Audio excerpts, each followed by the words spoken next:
Well, guys, it's been a few weeks since I've done a fishing report.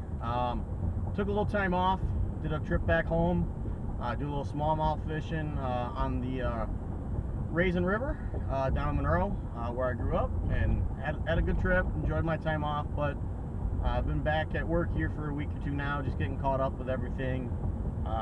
Lake St. Clair, for the most part, is actually fishing like it should in the summertime.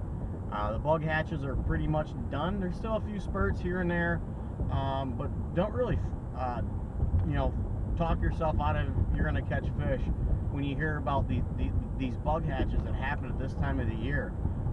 Those bug hatches are a godsend for locating fish that are just red hot and ready to eat. What happens with these smaller hatches that happen this time of the year is you'll get large schools of bait fish that come into those areas and feed early in the morning. And like anything, when there's food, things that want to eat it are going to follow. So a lot of smallmouth are following these bait fish in shallow early and late in the day when these bugs are hatching, and you can have some absolutely awesome fishing on top water or crankbaits or spinner baits or swim baits when this is going on. It can be absolutely stellar. So if you hear about a bug hatch, don't run away from it. Run towards it this time of the year. You might be surprised at what you see. So if you're looking for perch right now, definitely get out here. Looks like we're going to have a stellar fall compared to the last couple of years we've had. The numbers are up, the size are up. Guys are finding fish at all the usual summer areas along the shipping channel, down in the dumping grounds, up on the flats around Harson's and Dickinson and Russell Island. There are some nice fish being caught up there. Over by the Bell Hump has already started producing, and there's some scattered areas throughout the Canadian side where they've been catching fish. So if you're looking for yellow perch, definitely get out there and try it. It's a good thing for the kids. You're going to run into a lot of smallmouth in those same areas, a lot of walleye in those same areas, and possibly a big school of white bass, which is great for kids because they just eat nonstop and they're a lot of fun to catch. For you guys looking for walleye, Port Huron is still doing awesome. The fish are on the smaller size. You know, most of them are 17 to 15 inches with a bunch in that 13-inch size class, which is good for the future, which means we're going to have another great year next year for walleye, it looks like. But they're up there jigging, whipping, hand lining up in the St. Clair River around Port Huron, Marysville, Marine City, Algonac, pretty much all up and down the river. They're still locating a lot of walleye. Out in the lake, the main areas the guys are concentrating their efforts on are going to be around the dumping grounds. They've been doing pretty good there. And also, the fish have started to move away from the Thames River and out towards the weather buoy. So if you kind of draw a line from the weather buoy to the Thames, that whole area out in that deeper water is where you want to go look right now for the walleye. For you guys chasing smallies, for the most part, they have pretty much vacated many of the shallow water areas and have pushed out into the summer areas. But keep in mind that there is still a few pockets of shallow water action going on along the U.S. shoreline and up in Anchor Bay. Basically, that bite's been going on because of the remaining bug hatches, caddisflies, and some of the mayflies that are still hatching. Those hatches are attracting a lot of bait fish.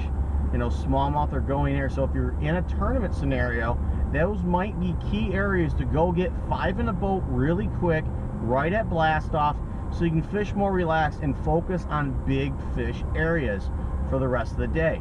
Now, if you're only wanting big fish, you need to get out in that 12 to 18 feet of water. Try dragging tubes and drop shots. If that's not working out and you're seeing life in the air, you're seeing minnows up suspended, you're seeing birds dive on something, bring everything up. Throw a spy bait, throw an underspin head with a swim bait on it, throw a jerk bait, throw a DT10. Those fish are probably going to be suspended and feeding up out there. So you need to fish above the depth that these fish are feeding to get to them. So if you're dragging tubes and drop shots and you're not catching fish, bring your presentation up and you should be able to locate those fish. For you guys chasing musky, many of the guys that are trolling are heading over to the Canadian side and trolling. It's a little bit cooler water. With the heat of the summer, you know, definitely take good care of those fish. You don't want them stressed out too bad.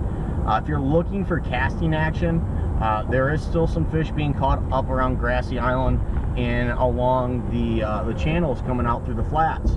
But they're also catching fish down on the dumping grounds, casting and trolling both there as well. So if you don't want to run to Canada, there's still some good action here on the US side to have on the Musky. In those same areas that the Musky are at, there's also a fair number of northern pike as well. So if you want to take home a e-socks to eat, there you go, your northern pike. And they're running pretty big again this year. Sounds like the average has been around 32, 34 inches for the northern, so it's a really good size class we got in the lake right now. For you guys chasing the panfish, the crappie for the most part have totally vacated the canals. If you're looking for crappie out in the main lake, what you're going to want to do is work the outside weed edge of the first set of weeds coming off ashore, which in most of the lake, especially from Metro Park down to 9 Mile, that's going to put you in that 8 to 10 feet of water. Okay, if you're up in Anchor Bay, that's going to be about the 6 to 8 foot of water. Those outside weed edges of where those crappie are going to be. They're going to take a little work to find, but that's where they're going to be, and you're probably better off fishing them early and late and through the night. For your guys chasing bluegill, there is still some fish back in the canals that can be had, but if you're wanting to get larger fish on a more regular basis, those same areas where those crappie are holding can also be phenomenal places to find big bluegill and big sunnies. Generally, you're gonna need a little bit calmer water conditions, so when you got a flat, calm day, those are probably the days you want to go out there and start perusing those areas to try to locate those deeper summer fish. Now, to all my YouTube subscribers, I do want to say thank you for your continued good comments, sharing the videos. I really do appreciate it. It's really cool to see that so many guys are interested in this body of water from all over the country, and they really do enjoy these reports. I'm happy that I can help some guys that are traveling to the area, and also a lot of guys that live here locally. They don't have the time to get on the water as often as some other people. So I do appreciate it. I thank you guys. If you haven't subscribed to my channel, please do. It means a lot to me. So yeah, thanks guys. I will hopefully have another report for you guys in a week or two. So stay tuned for that one.